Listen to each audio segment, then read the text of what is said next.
धरना प्रदर्शन में हमारे ग्रामवासी यहाँ इकट्ठे हुए हैं और हमारे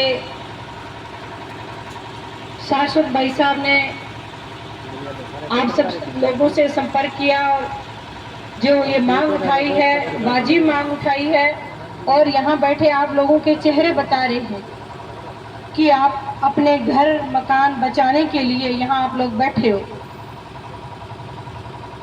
और कल मैं किसी कारणवश नहीं आ पाई, मैं बाहर थी, तो आज सीधा ही मैं यहाँ पहुँची हूँ आपके बीच में। हम आपको ये आश्वासन दिलाते हैं कि चाहे कुछ भी हो जाए, इस बीजेपी की सरकार की चाहे ईंट से ईंट ना बजानी पड़ जाए हमें, लेकिन ये जो प्रस्ताव, ये जो हम पे थोपे गए हैं गलत आदेश, इनको वापस लेने पड़ेंगे। वो कहते हैं कि झुकती हैं सरकारें, झुकाने वाला चाहिए। और यहाँ पर बैठी ये जो आधी से ज्यादा आबादी हमारे ग्रामीण क्षेत्र में बसती है, वो यहाँ बैठी है। मैं कहना चाहूंगी यहाँ के शासन और प्रशासन को और सीआईडी रिपोर्ट जो कर रहे हैं उनको कि हमारे सब्र का आप इम्तिहान मत लीजिए, क्योंकि ये जो दुखी होकर यहाँ लोग बैठे हैं, इनके इम्तिहान का परीक्षा मत लीजिए। क्योंकि मैं कहना चाहूंगी, जब 3 काले कानून मोदी जी लेके आए थे तो यही किसान, ये मात्र बहनें हमारी सड़कों पर बैठी थी और 3 काले कानून वापस लेने पड़े थे, और ये भी कानून आपको, ये भी आदेश वापस लेने पड़ेंगे।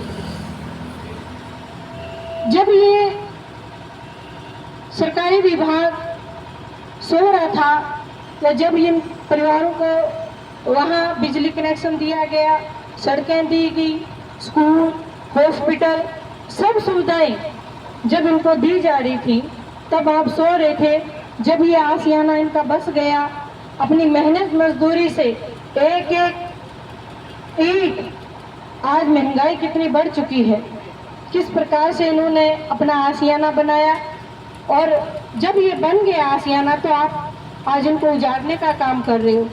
तो बड़ी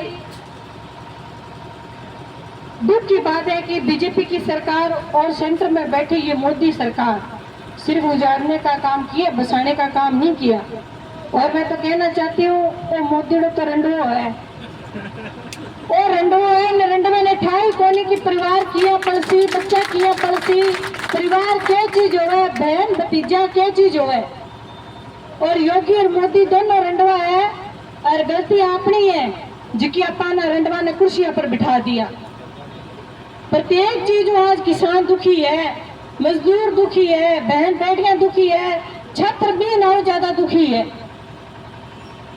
परीक्षा की तैयारी करे टाबर बच्चा अपना, पता चलो जी पेपर लीक हो गयो, कितना बच्चा 22 लाख नीट को पेपर दियो, बा बच्चा 20 बच्चा तकरीबन बच्चा सुसाइड कर लिया, कितना बच्चा डिप्रेशन में गया। माँ बाप लोन उठा के माँ बच्चा ने पढ़ाया लिखाया और उठा पड़ो कि पेपर लीक हो गयो।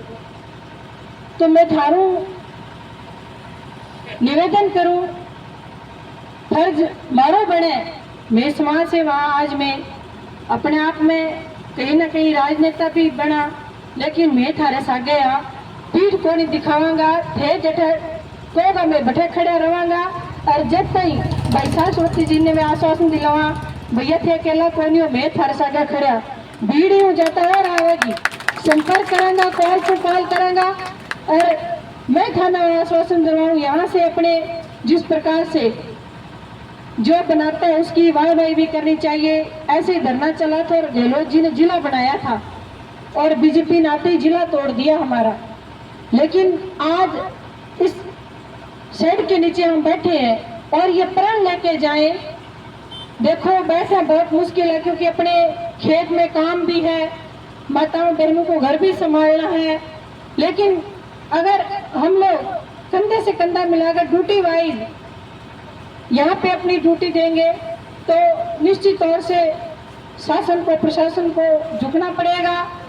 और अभी एक लेटर भी मैंने सुबह सुबह पढ़ा कि हमारे मंत्री महोदय अर्जुन राम जी मेघवाल ने, जो यहाँ के सांसद हैं, उन्होंने मुख्यमंत्री जी को जी लेटर जारी किया है, ऐसे करके ये ना उजाड़ा जाए। मुझे ये समझ में नहीं आ रहा, आपकी सरकार है, पहले तो आप आदेश निकालते हो भी इनको उठाओ, अतिक्रमण कर रखा है, सुरक्षा का हवाला दिया कि 0 लाइन से लेकर 50 किलोमीटर दायरे में चाहे कुछ भी आए उसको तोड़ दो, और एक तरफ आप लेटर जारी कर रहे हो। क्या लोगों का मूर्ख बना रहे हो?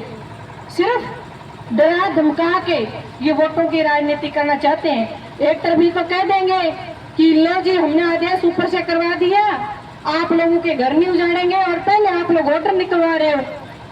तो दोहरी राजनीति ये लोग चाल चल रहे हैं। लेकिन मैं बताना चाहती हूँ, सरकारें कब डरती हैं? वोट की चोट से डरती हैं। आगे पंचायती राज निकाय चुनाव आ रहे हैं।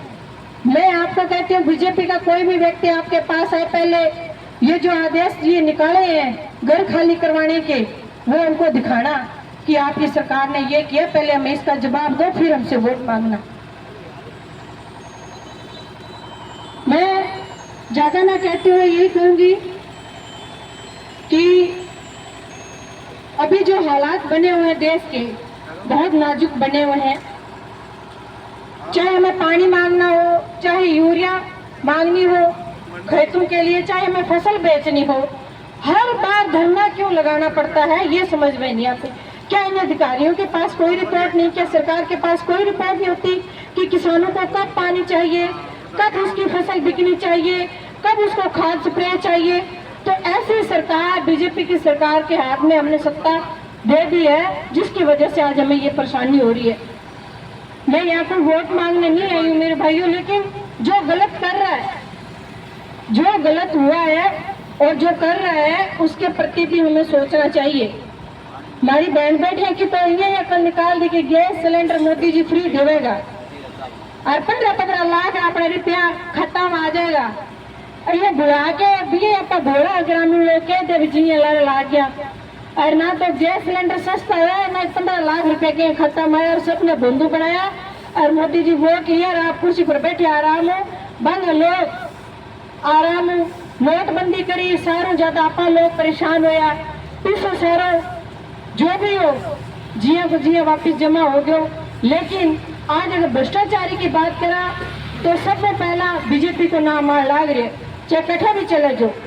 और एक बड़ी शर्म की बात है कि हमारी जो बहन बेटियां जो मेडल लाती हैं, जिन्होंने इस देश का नाम रोशन किया, तिरंगा नेशनल लेवल पे फहराया, और उन बेटियों का शोषण करने वाला ब्रिजभूषण, मैं इस मंच के माध्यम से आपके लोगों के माध्यम से ये पूछना चाहती हूँ, उस ब्रिजभूषण को किस प्रकार से रिहा कर दिया गया? ये मेरा सवाल है कि बेटियों का जो शोषण करता है उस बीजेपी का मंत्री उसको रिहा कर दिया। ये उस बेटियों पे जो अत्याचार हुआ है, उनके साथ जो शोषण हुआ है, उस पर ये चोट है। तो मैं ये कहना चाहती हूँ, अगर किसी भी प्रकार से ये बीजेपी सरकार अन्याय करती है तो मेरे भाइयों आप बोलो, क्योंकि सरकारें जनता के आगे झुकती हैं और झुकना पड़ेगा। इन्हीं शब्दों के साथ जय हिंद, जय भारत।